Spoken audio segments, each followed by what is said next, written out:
Bonnie Dages had just turned 18 and had a 4-month-old son whom she adored. She worked as a live-in nanny so she could spend more time with her baby, Jeremy, and had big plans for her future.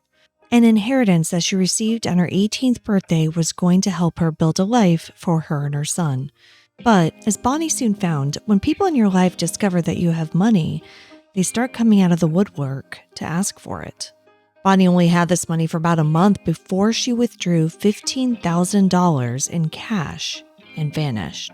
In this small town where everyone knows everyone else, a pool of suspects emerged. But 30 years later, Bonnie and Jeremy's case remains unsolved. When a person goes missing, there's a special kind of pain in the not knowing. I want to tell you the stories of those who never came home. Today, I want to tell you the story of Bonnie and Jeremy Dages. I'm Kona Gallagher. And I'm Ethan Flick. And this is And Then They Were Gone.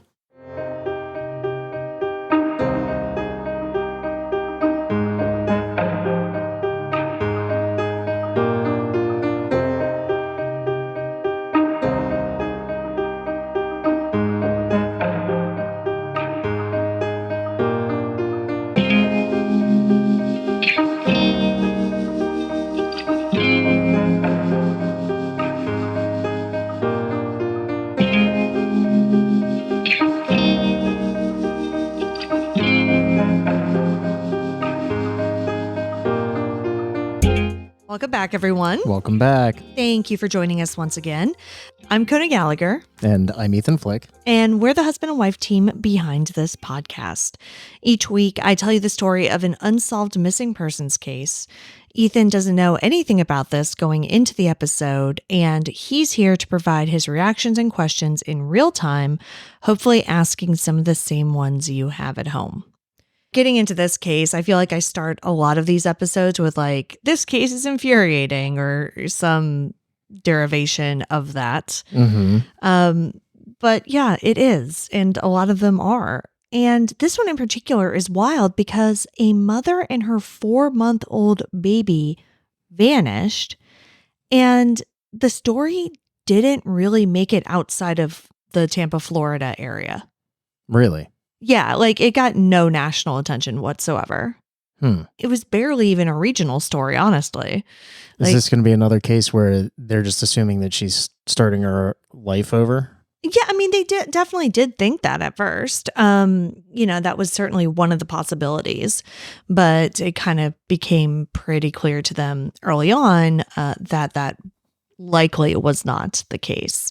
And like I said in the intro, I mean, we do have some suspects, but we're 30 years into it and it remains unsolved. Well, now I've got questions. Already? Yeah. But I'll pause. Okay. I'll hold off. Okay.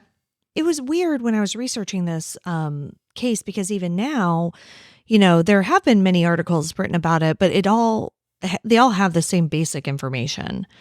And so usually when I'm researching these episodes, I don't listen to other true crime podcasts who have done the same case because, and you're not really involved in the podcasting world, so you don't know this. There have been some plagiarism issues with some true crime podcasts. And I don't even want to inadvertently get mixed up in any of that. So I just try to stay away. But in this case, the podcast Unfound did a really long interview in 2018 with Bonnie's mother. And it is one of the very few places that I've seen really get into deep details. And it's a 2-hour episode. Oh, wow. Yeah. So between this and a 2019 press conference that she did, Linda, Bonnie's mother did, that's actually where a lot of the basis of this episode comes from. So I just want to make that very clear up front. But as always, we do put our sources in our blog post about this episode. So you can see that there. We'll have this podcast linked. So if you want to listen to the full 2-hour interview with Bonnie's mom, I highly recommend that you do that. Okay, but before we get started, we have a few new members over on Patreon. We have the Felvey family, Lindsay M, and Chandra. So thank you, all three of you, so Or much for your support. However many there Yeah, are. are in the family. Thank you. Thank you so much. Thank you. As a reminder, you can get these episodes early and ad-free by joining us over on Patreon at any level. You can also listen ad-free by subscribing to our premium edition on Apple Podcasts, starting at just $2.99 a month. And you get a discount if you pay by the year. All the business out of the way, let's get started with the disappearance of Bonnie and Jeremy Dages. Bonnie Lee Dages was born on March 12, 1975 in Brandon, Florida to Linda and Larry Dages. Linda was young when Bonnie was born, around 20, and she went on to have 4 more children after Bonnie, so Bonnie was the oldest of 5. The family lived in a modest 3-bedroom, 1-bath ranch-style home in Lithia, Florida. The house, however, was on 3 acres. So while the Did house you say was small, 1 bath for Yes. 7 people? Yes, Wow. I know. It was tough. But it was on 3 acres and they had horses. Oh, that's cool. Yeah. So like didn't have a lot of space inside, plenty of space outside. They did have horses and Bonnie just grew up adoring horses and riding. And she also was involved in the local equestrian scene growing up. So apparently a lot of people in this area have horses. It's a thing.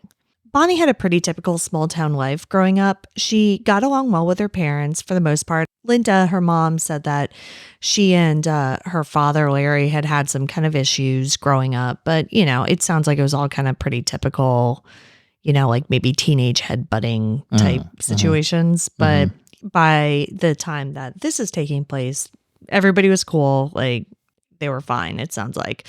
And, she got along relatively well with her siblings. But again, it's 5 siblings in a small house. I'm sure there were also a lot of fights and arguments and things like that. But it sounds like, a happy family, good family, good situation. According to her mother, Linda, Bonnie was really smart too, but she didn't love school. It just she wasn't a great student because it just didn't interest her. Really. But certain subjects did, and she would excel in English, for instance, and she particularly enjoyed poetry. She was an imaginative girl who was outgoing and was one of those people who never met a stranger. Like, she would just talk to anyone.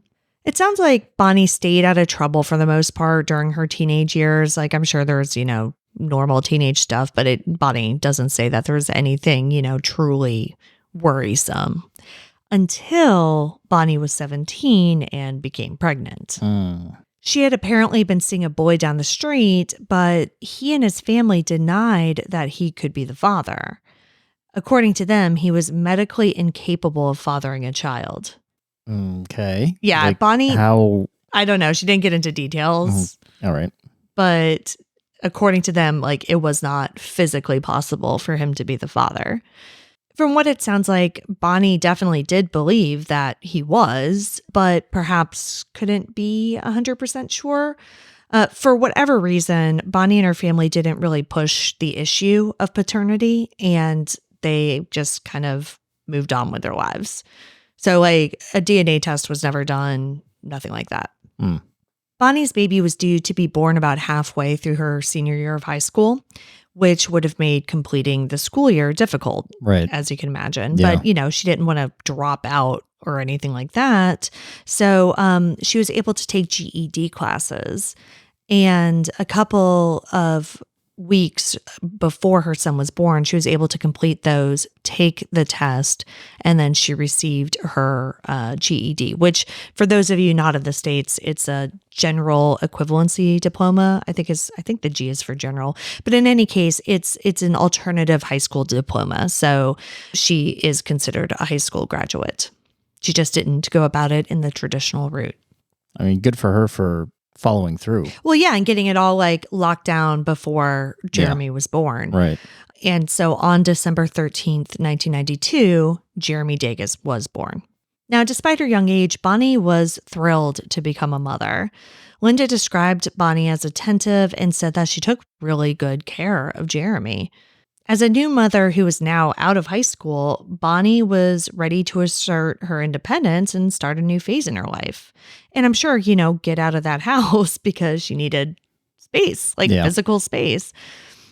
As it happened, there was a young couple who lived nearby who needed help. This family, the Creeches, had 2 sons. One was about a year and a half old, and the other was born just about a month after Jeremy. Soon after the second baby was born, the mother, Anna, broke her arm, so she was having trouble caring for the children. As I was saying that, I just made a connection with something that I found out later in the research process. Okay. That's really bumming me out right now, but that's going to come like at the end of our story. So yeah, that's weird. All right. Yeah. So the mom has a broken arm and a toddler and an infant, definitely need some help.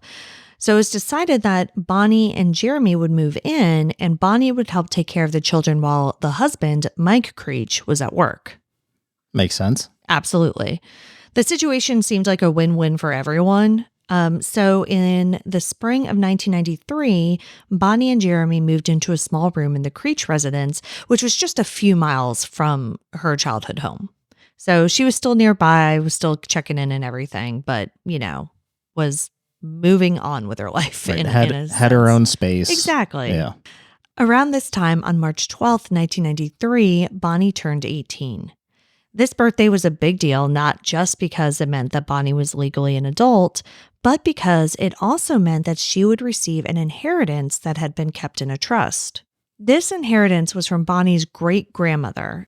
It consisted of nearly $50,000 and a small piece of land in Missouri. Wow. That's a lot. Yeah. And I guess she had known about it because it was in this trust. And but it definitely came at a good time considering that she just had a baby. Yeah. Obviously that's a lot of money now. And Right. imagine if you're 18 in small town Florida in the early 90s. Like that is a lot of money. Right. And who's to say how much she could get for the other property if she decided to sell it or maybe move there? Yeah, and I think moving there was one of the things she was considering. And I do know that she had told Linda that she wanted to take a trip out there to just see the piece of land. Yeah. And just I guess get an idea of where it was and things like that. So she was kind of planning around that, but hadn't made any final decisions. And this whole thing with the Creeches, it wasn't supposed to be a permanent thing. It was they were both kind of helping each other out. It was just a temporary arrangement. She wanted to buy a home of her own, whether in Florida or, on this piece of land, and she wanted to create a life for her and her son. Despite the fact that she was only 18, it does seem that Bonnie had a pretty good head on her shoulders. She didn't go out and spend a bunch of money and buy crazy things as soon as she got it. In fact, her first major purchase was incredibly practical and boring. She bought a minivan, and not even a new one, a used minivan. Well, I was going to say those can get pretty expensive. Yeah, this was not. Yeah, she didn't go out and buy a Mazda Miata or something else a teenage girl in the early 90s probably would have wanted. She bought a 1986 Dodge Caravan that she spent $2,500 for. Oh my God, I think my mom had a 1986 Dodge Caravan. Bonnie's was silver. But as I alluded to in the intro, just because Bonnie wasn't interested in blowing her money doesn't mean that other people weren't.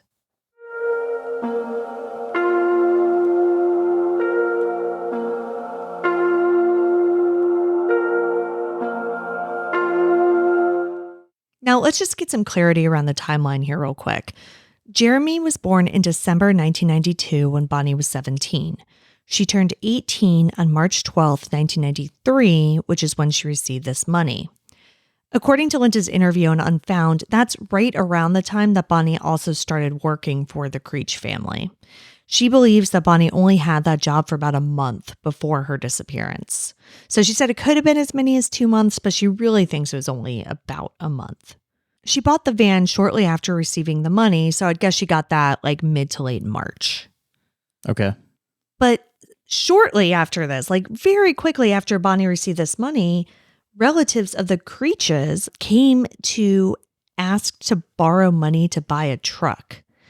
And this is very confusing because, this is all coming from Linda, right? And she's talking about this 20 plus years later. So she Sure. didn't really remember all of the details, but it was apparently supposed to be like some sort of business deal. So they showed Bonnie the title for the truck and was like, yes, see, it's a truck that we want to buy. Like, this is a real thing. But Bonnie, I don't know, it just seemed strange to her, I guess. So she went to her dad, Larry, was like, hey, these people are asking for money. You know, they want to buy this truck, blah, blah, blah. He apparently looked up the information that was on the title and found that the truck had actually been junked, like it was wrecked or totaled or whatever. Well, yeah, I was a little confused as to why they would have a title of the truck. Yeah, again, this, like I said, this is all kind of secondhand information coming 25 years later, so I don't know. But the point is that it seemed to be some sort of scam, you know, like just not a legit thing. And so Bonnie luckily realized this with the help of her father and didn't give them any money. That's good. Yeah, but you know, it's just interesting that it happened like so quickly and it was related, you know, people who are related to her employers, basically. Yeah. Linda only knows that this even happened because Bonnie went to Larry to ask for advice.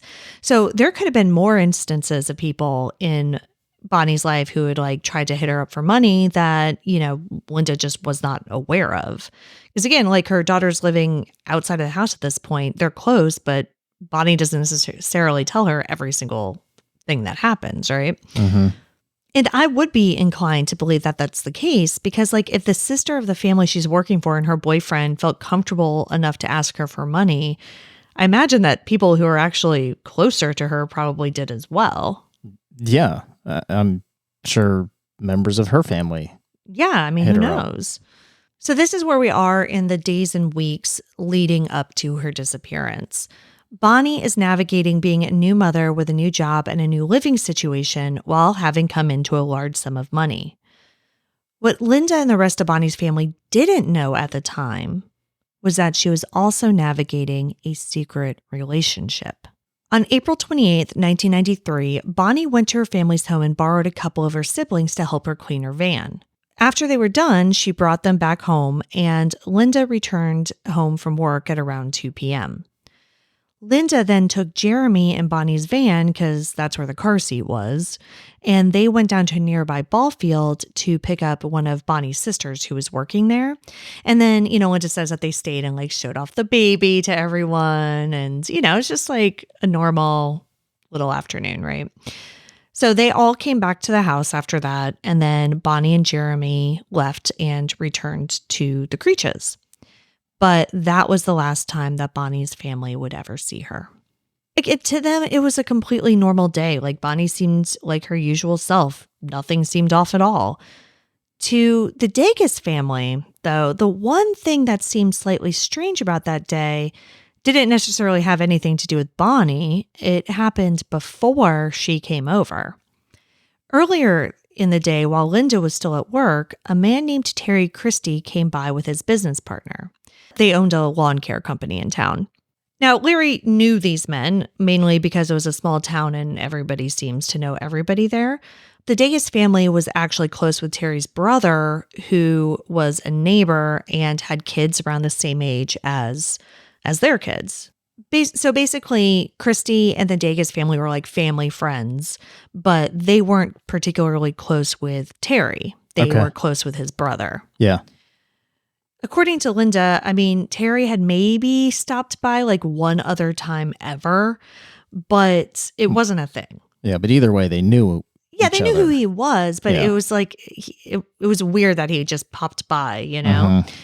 And they apparently like just talked about the horses and just had like a general conversation about nothing really. Like they didn't even seem to have much of a purpose for coming over.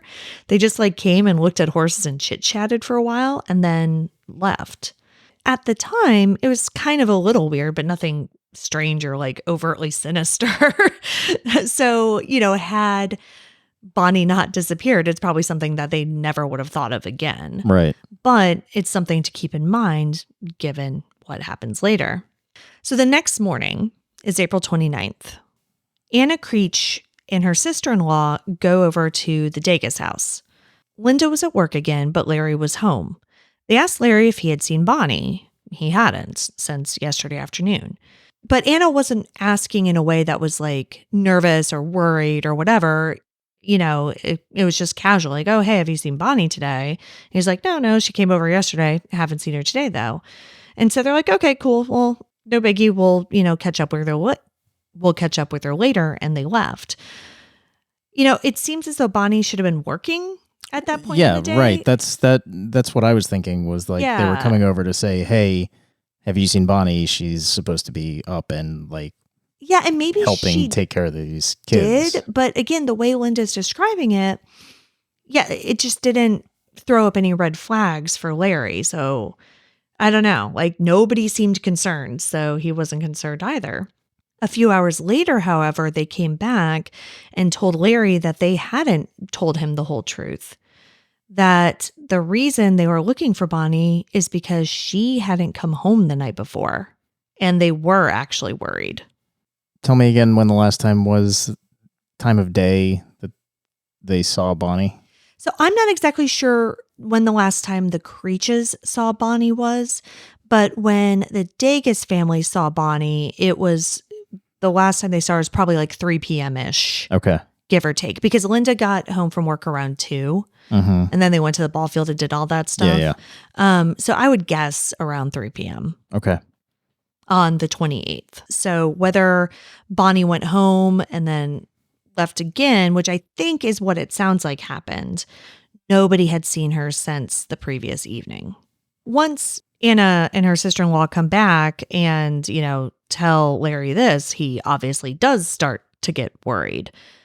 So this is around the time again where Linda comes home from work. And so she gets home, Larry tells her what's going on, and they decided to call the sheriff's department and report Bonnie missing. Do we know why the Creeches lied about it the first time? Or omitted? I think what it sounds like is they were just hoping that Bonnie spent the night at her family's house. And so they didn't want to make it a big deal if it wasn't, kind of thing. And, I kind of mentioned the secret relationship. I think they were also trying to give her privacy. Okay. Yeah. So I think they were still trying to see if they could just find her before they alerted anyone and made people panic. So, of course, when they called the sheriff's department, they had a hard time getting anyone to come out and take a report. After all, Bonnie was 18 and it had been less than 24 hours since she was last seen. The Dageses did manage to convince them, however, so a deputy was sent out. And it just so happened that, again, small town, they had met this deputy before, and he knew who Bonnie was. They weren't friends or anything, but he was aware of who she was. Uh-huh.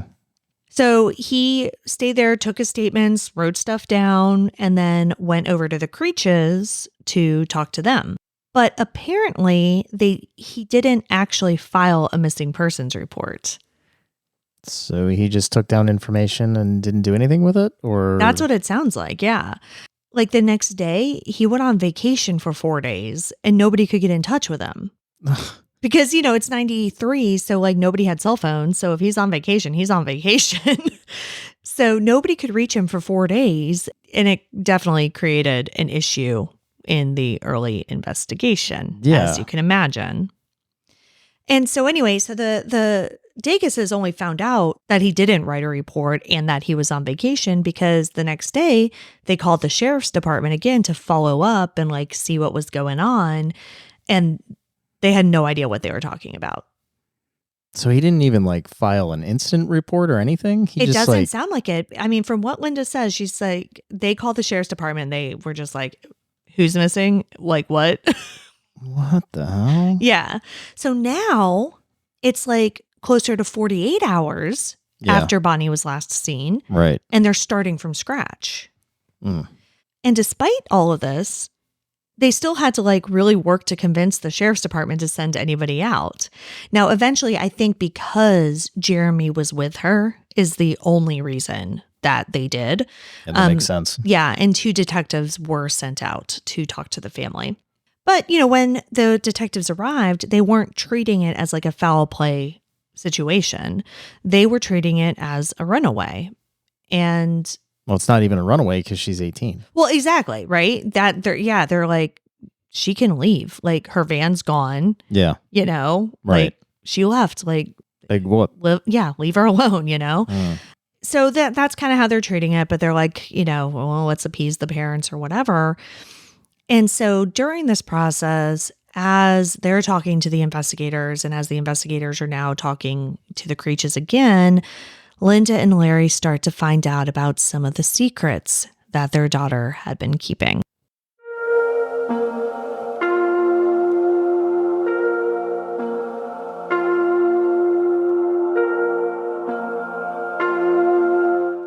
Now, Linda and Larry didn't find this out at the time, but on the first night that Bonnie and Jeremy were reported missing, when that original deputy went to go talk to the Creeches, they told him that on the night of the 28th, Bonnie was going to meet her boyfriend in the Cash and Carry parking lot.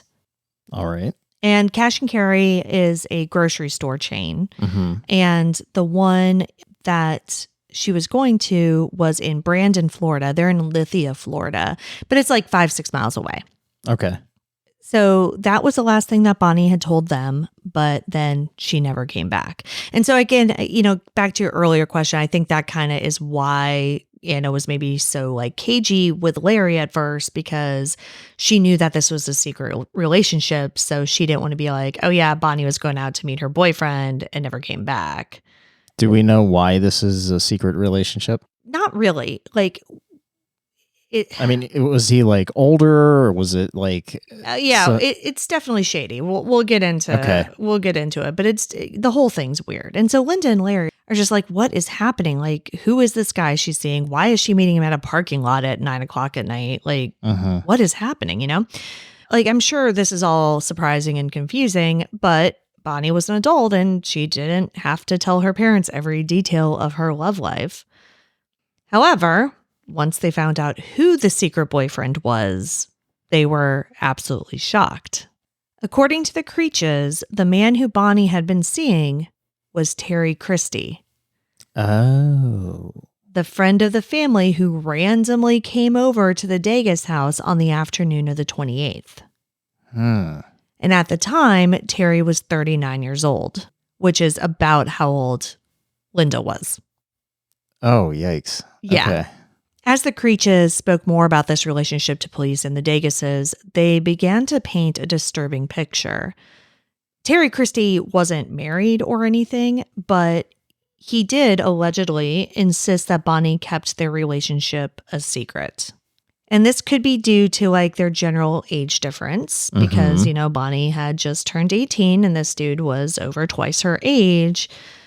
But Linda also later found indications in Bonnie's journal that the relationship had started when Bonnie was 17. Okay.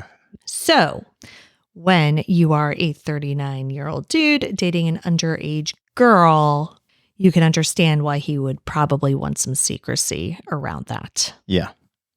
According to the Creeches, Bonnie would walk to Terry's house at night and then come back to their house early in the morning, like before everybody got up. She didn't do this every night or anything, like maybe once or twice a week, but it's assumed that she walked instead of driving so that no one would see her minivan in front of his house. Yeah, that makes sense. So why was Bonnie meeting Terry at the Cash and Carry that night? Yes, that was my next question. Exactly. And, he has his own home. But again, doesn't like to see her van, her van there. So maybe it was just like, let's meet in a public place where it's not weird if somebody sees both of our cars there. I guess. But the reason why they were meeting specifically is because Bonnie was going to loan him money.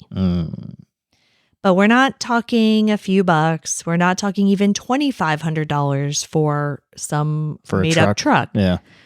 $15,000 is what he asked her for. Okay.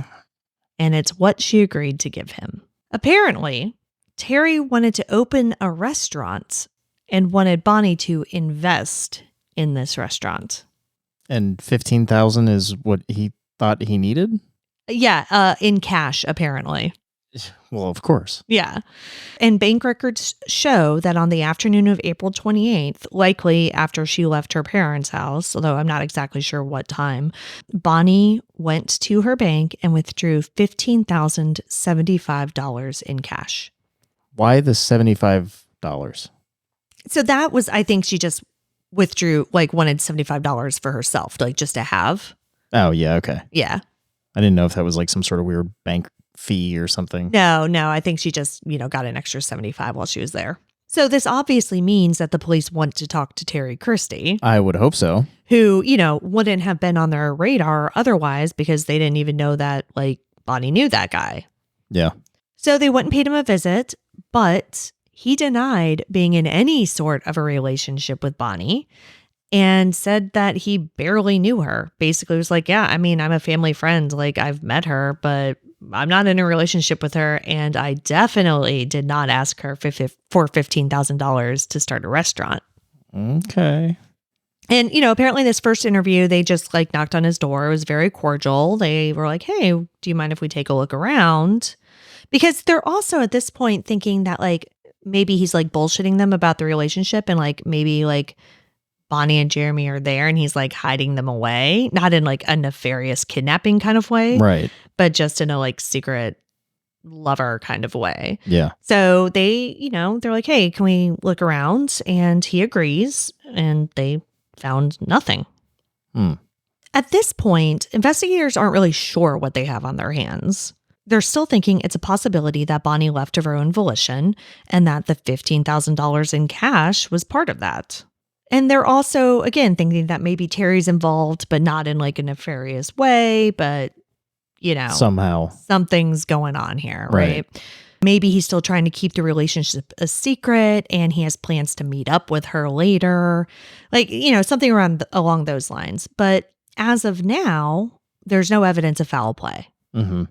Bonnie's family, on the other hand, 100% believed, like immediately, that something terrible had happened to Bonnie and Jeremy. And this fear would only grow when something huge was found in the cash and carry parking lot on April 30th. Police found Bonnie's van. So she did make it there.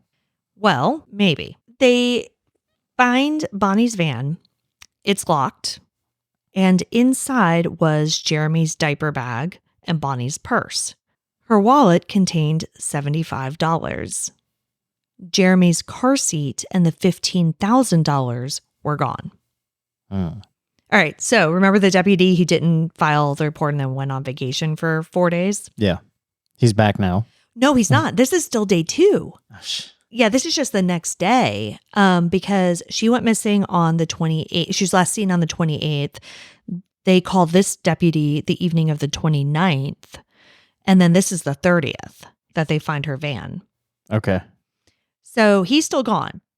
But when he does get back a couple days later and realizes like, holy shit, this is like turned into a huge thing.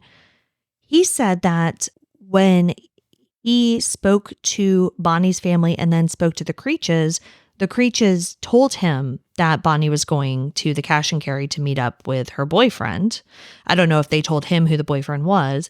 So he drove by the cash and carry just to see and says he did not see her van there. Oh, interesting.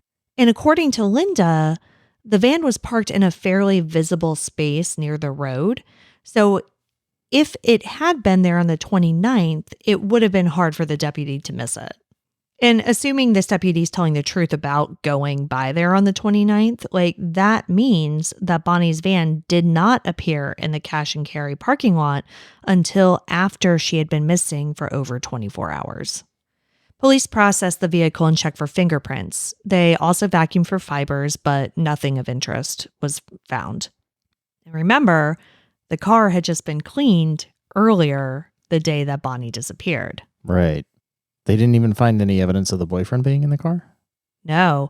And Linda actually thinks that that's why Bonnie cleaned it because she said that somebody, I forget who, I think it was like one of Bonnie's friends, had been in the van and been like, oh, what's that smell? It smelled like men's cologne. So Linda thinks that Terry Christie had been in the van and, it smelled like his cologne. And so she cleaned it so that nobody else would. But before she went missing. Right. In 2020, the Hillsborough County Sheriff's Office did a podcast episode on Bonnie's case. In it, Detective Clay Hobelman, the lead investigator on the case at the time, described how the investigation changed once the van was found. And when I say at the time, I mean in 2020. He's a cold case detective. He said, quote, "It doesn't really kick up until her vehicle is found, obviously abandoned, locked up without her anywhere around it. That's not until the second day. During that second day, with that amount of information and with the continuing following the trail of where she might be from the first day, once they find that vehicle and realize she's no longer around the mode of transportation she did have to leave the day prior, then it becomes more of a suspicious missing person and where we would start considering her endangered," end quote. So I know that was a long kind of loopity way of talking.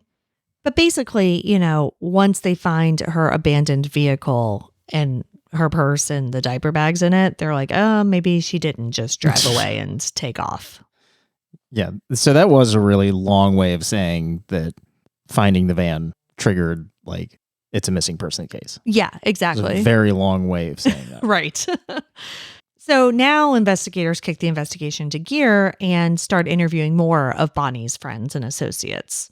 But no one had much more information.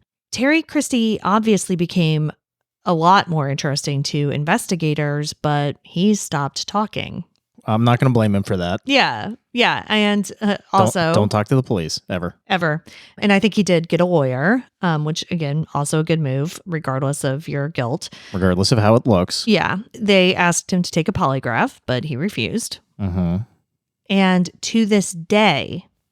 he hasn't spoken to police beyond that first interview. And there's no evidence to compel him to speak either. Exactly. And I don't know if police were ever able to access Terry's bank records to see if he had deposited any money, but the fact that he specifically asked for it in cash makes me doubt that he would have deposited it anyway. Yeah. But, this may come as a shock. He never did open a restaurant. Weird. Did he buy a truck? I don't think so. Detective Hobelman, who's the cold case detective, says that the main problem with this case is the lack of technology at the time of Bonnie and Jeremy's disappearance. The cash and carry didn't have surveillance cameras in the parking lot, and Bonnie didn't have a cell phone that could be traced, nor did Terry Christie, which is exactly what they would do if this happened today, right? They would try to track her movements. They'd track his movements, see if they matched up, they'd look for video surveillance in the parking lot, but they just didn't have those options. They were able to get CCTV footage of Bonnie making the bank withdrawal, but nothing of investigative importance was found on that. She was alone. It's not like Terry was with her at the bank or, anything like that. And unfortunately, as we see time and time again with cases that have little physical evidence, if people don't talk, it's easy for them to go cold. Yeah. Yeah. April 28th, 2023 was the 30th anniversary of Bonnie and Jeremy's disappearance. In that 30 years, Bonnie's family has accepted that their daughter is no longer alive. They believe that Jeremy was also murdered, but do allow for the possibility that whomever took them allowed Jeremy to live and be raised by someone else. Over the years, a few men have come forward claiming to be Jeremy, but DNA testing ruled them out. Well, so it is interesting that his car seat was missing from the van. Right. And nothing else. Mm-hmm.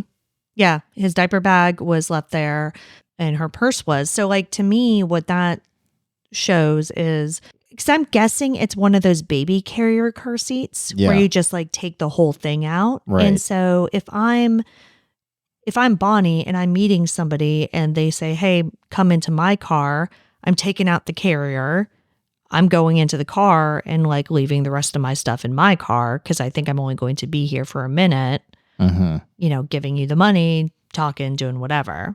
Yeah. But again, we don't know that this happened at the cash and carry parking lot. Right. We just know that that's where her vehicle ended up. Yeah. And that's where the Creeches said she had told them she was going. But, we have no verification of any of that. And to that point, Terry Christie is the obvious suspect in this case, but he's not the only one. As Unfound host Ed Densell points out in this episode, a lot of the information that Bonnie and the investigators have in this case came from the Creeches, and they're not necessarily reliable narrators. Remember, it was their family who tried to scam Bonnie right after she received her inheritance, and Mike Creech hadn't exactly been on the straight and narrow either before or since.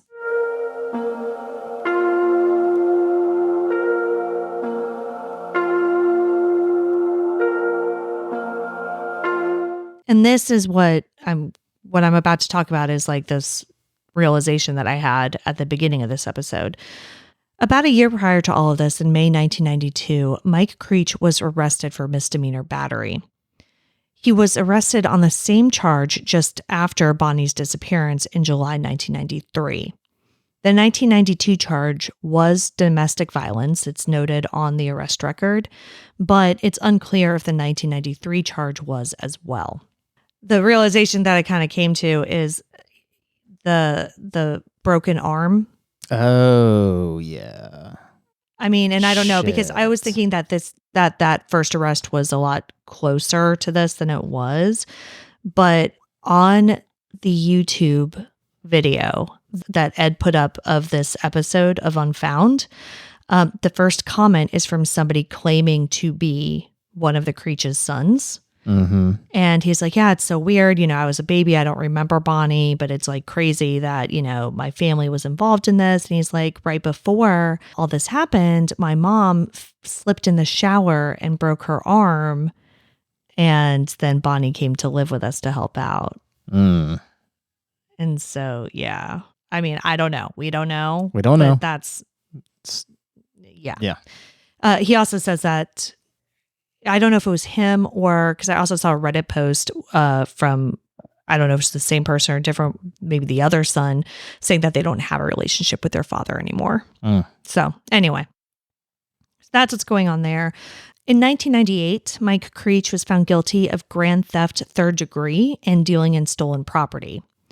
In 2003, he was convicted of petite theft. In 2007, he was found guilty once again of grand theft of a motor vehicle. He served a year in prison for that charge. In 2007, he was found guilty of a third offense. So it was like, 3 strikes kind of situation. Yeah. As well as possession of a controlled substance. He ended up serving an additional 2 years on those charges. He was released in 2012 and seems to have stayed out of trouble since then. But nothing jumps out like he did it. Yeah, absolutely. Like him stealing cars and potentially abusing his wife, yes, does not mean that he did anything to Bonnie and Jeremy. But I do think it's relevant to bring up just because, again, so much of the quote unquote facts that we have in this case are from them. Yeah. Yeah. And so I think you just really have to take everything, with a huge grain of salt. But let's talk about Terry Christie. After Bonnie and Jeremy's disappearance, Linda said that she found out a lot more about this guy. Again, we're talking small town, right? So now everybody finds out about this secret relationship. And when they do, women from around the area with whom Terry had also had relationships came forward to Linda and shared that he used them in a similar way that it seems as though he was using Bonnie. And now Linda said that, basically, he had been promising Bonnie that, they were going to get married. And it just sounds like Bonnie was in love with this dude. She thought they were going to start a life together. And this is just what he did to women. And, a lot of women said that they had very similar situations with him. And gave him money. Right. Yeah. One shocking bit of information that came from that episode of Unfound is that it seems as though Terry may have been pressuring Bonnie into some form of sex work. Oh. Yeah, because this is something that Ed brings up to Linda. And so the thing about Ed, the host of Unfound, is that he had talked to other people prior to this interview. Like he had talked to Larry, but Larry didn't come on the show. So he referenced conversations that he had had with Larry and I think some other people. And So I think based on these outside conversations that he had asked Linda if she thinks that Bonnie was in sex work at all. And she kind of like dances around that a little bit, but says that since all this happened, and I think Linda's getting a lot of her information from like journals and things that Bonnie had left. Linda said that she had been reading up on Romeo pimps and that sounds like what Terry had been doing to Bonnie. For those of you who have never heard of this term. I have never heard of this term. Yeah. A Romeo pimp, or lover boy, as it's sometimes called, is a common tactic used in sex trafficking. According to a site dedicated to this from the government of the Netherlands, quote, lover boys or Romeo pimps are human traffickers who usually operate by trying to make young girls or boys fall in love with them. Sometimes they manipulate young people in other ways. Once they have victims under their influence, they exploit them, for instance, in the sex industry, end quote. Now, if you've heard about internet asshole Andrew Tate's recent arrest in Romania for human trafficking, this is basically what he was accused of doing, except he was doing it via social media. So he would meet young girls and women on social media and then basically end up convincing them that he was in love with them and would get them to work in pornography and things like that. Got it. Given the limited information we have about Bonnie and Terry, this dynamic could certainly have been in play. I mean, again, he's a much older man.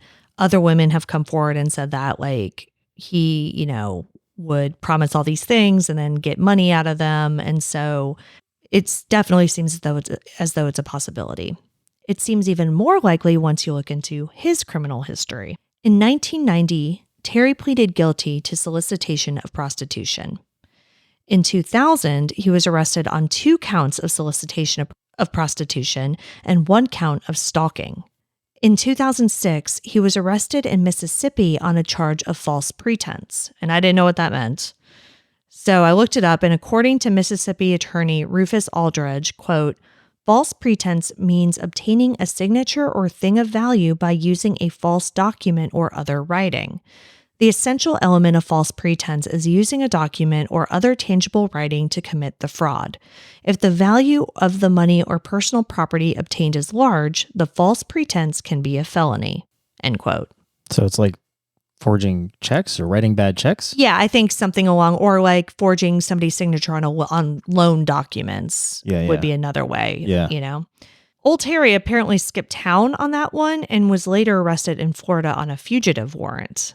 But he does seem to have stayed out of trouble since then. Again, none of that proves that he did anything to Bonnie and Jeremy, but you have solicitation of prostitution and fraud. Uh-huh. And you have a mother, a child, and $15,000 missing. Right. And you have other women coming forward saying that he basically did the same thing to them to extort money out of them. Exactly. We don't have much information. We just know that Bonnie was spending time around people who, did have criminal records and continue to have criminal records. Yeah, who all wanted money out of her. Right. And, there's also, not that anybody has really brought him up as a suspect, but like you also have this guy down the street who Bonnie says is the father of her child. Right. His family says denies it outright that he medically can't. He medically can't. But then, as Linda says, he actually did go on to have a baby with a woman years later. So weird. Yeah. So there's that. And maybe he wasn't the father. Ed does ask Linda if she thinks it's possible that Terry Christie was the father of Jeremy. She doesn't think so. But again, there's no DNA. We have no idea. Right. So we don't know if Jeremy's paternity, regardless of who it was, whether it's this kid, whether it's Terry, whether it's whoever, like could have been a possible motive. Mm. So yeah, you have that. You have the Creeches whose, family are asking them for money. Like it's just who's, not telling the full story of what's happening, right away. Like it's all kind of coming out in drips and drabs. Uh-huh. It's tough. I mean, Linda says, she's like, everyone's a suspect to me. Yeah. I mean, it also doesn't help that it doesn't seem like the police did a whole lot of investigating initially. No, they didn't. And by the time they did, there just really wasn't much they could find out, I guess. I mean, do we know, did they search the Creech's house? That was her last known address. Yeah, I don't know if the police searched it. I mean, it sounds like Linda ended up getting all of Bonnie's things. So, I don't know if it was like more of a family going over there and collecting her stuff. I don't, I'm sure the police looked around. I don't think any warrants were ever served in this case at all. Yeah, that's kind of a big deal. Yeah, and so that's the thing. We have no idea if Bonnie ever left the Creech's house that night of her own accord, right? Yeah, I mean, they didn't alibi themselves in any way. Yeah, I mean, they said, like, she told us she was going to the cash and carry. Her van was later found at the cash and carry, but, I mean, okay, did she? Yeah, right. Or is that something that they made up and then put the van there later to make it fit with their version of the story? Right, yeah. I know that we give, shit to some of the investigators in these cases sometimes, who just basically seem to sit back and like wait for people to talk. But like, there's not really somebody does just have to talk. I mean, especially at this point, there's nothing to go on. There is no evidence. Yeah. If they didn't find anything in the van, that's it. Perhaps back then, if they had done a more thorough search of the area, maybe they would have found something or done more investigative work at all. But at this point, there's nothing the cold case detectives can really do.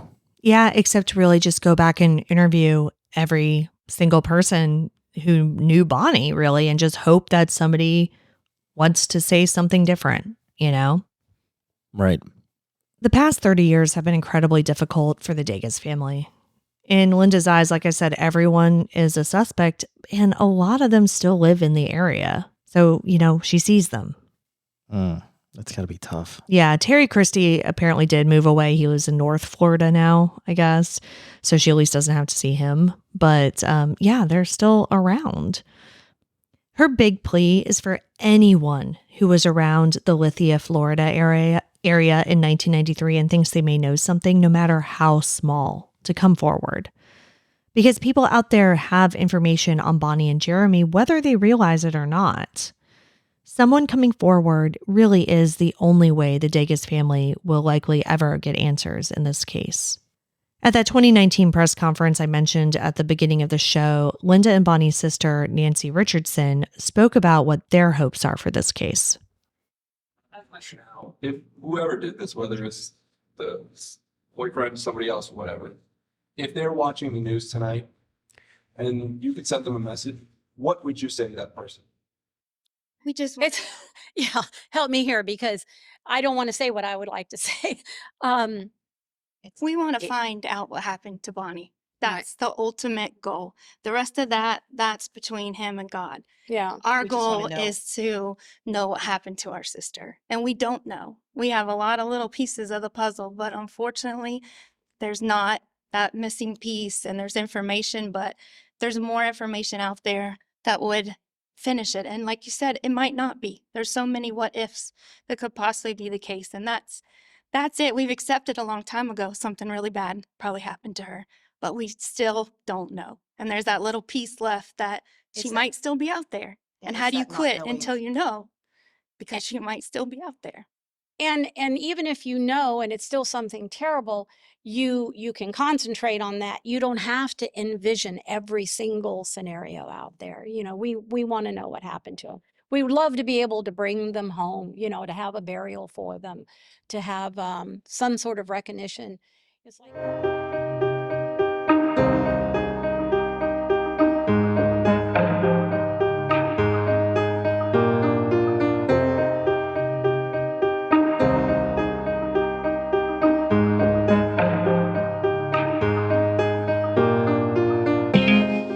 Bonnie and Jeremy Dages have been missing from Brandon, Florida since April 28, 1993.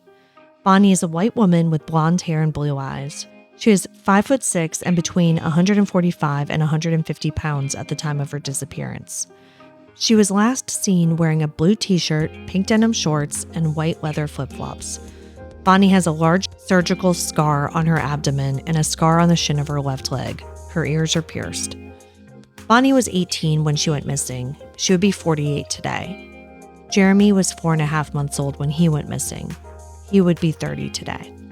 Anyone with information on the disappearance of Bonnie and Jeremy Dages is asked to call the Hillsborough County Sheriff's Office at 813-247-8200. You can also contact the family directly at 813-247-0546 or lcan250@yahoo.com.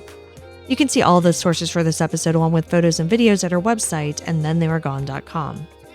And be sure to follow us on social, and Then They Were Gone Pod on Facebook and at ATTWG Pod on Instagram, TikTok, and Twitter. If you like what we're doing, please subscribe and consider leaving a 5-star review on Apple Podcasts. It will help new listeners find us. And the more people that listen, the more chances we have of bringing someone home. And we'll see you here next week for a brand new episode. See you next week. And Then They Were Gone is hosted by Kona Gallagher and Ethan Flick. All research, writing, and editing is done by me, Kona Gallagher. Theme music is The Stork by Ketsa. Additional music is provided by Kai Engel. And Then They Were Gone is a Little Monster production. Hey, you can do it!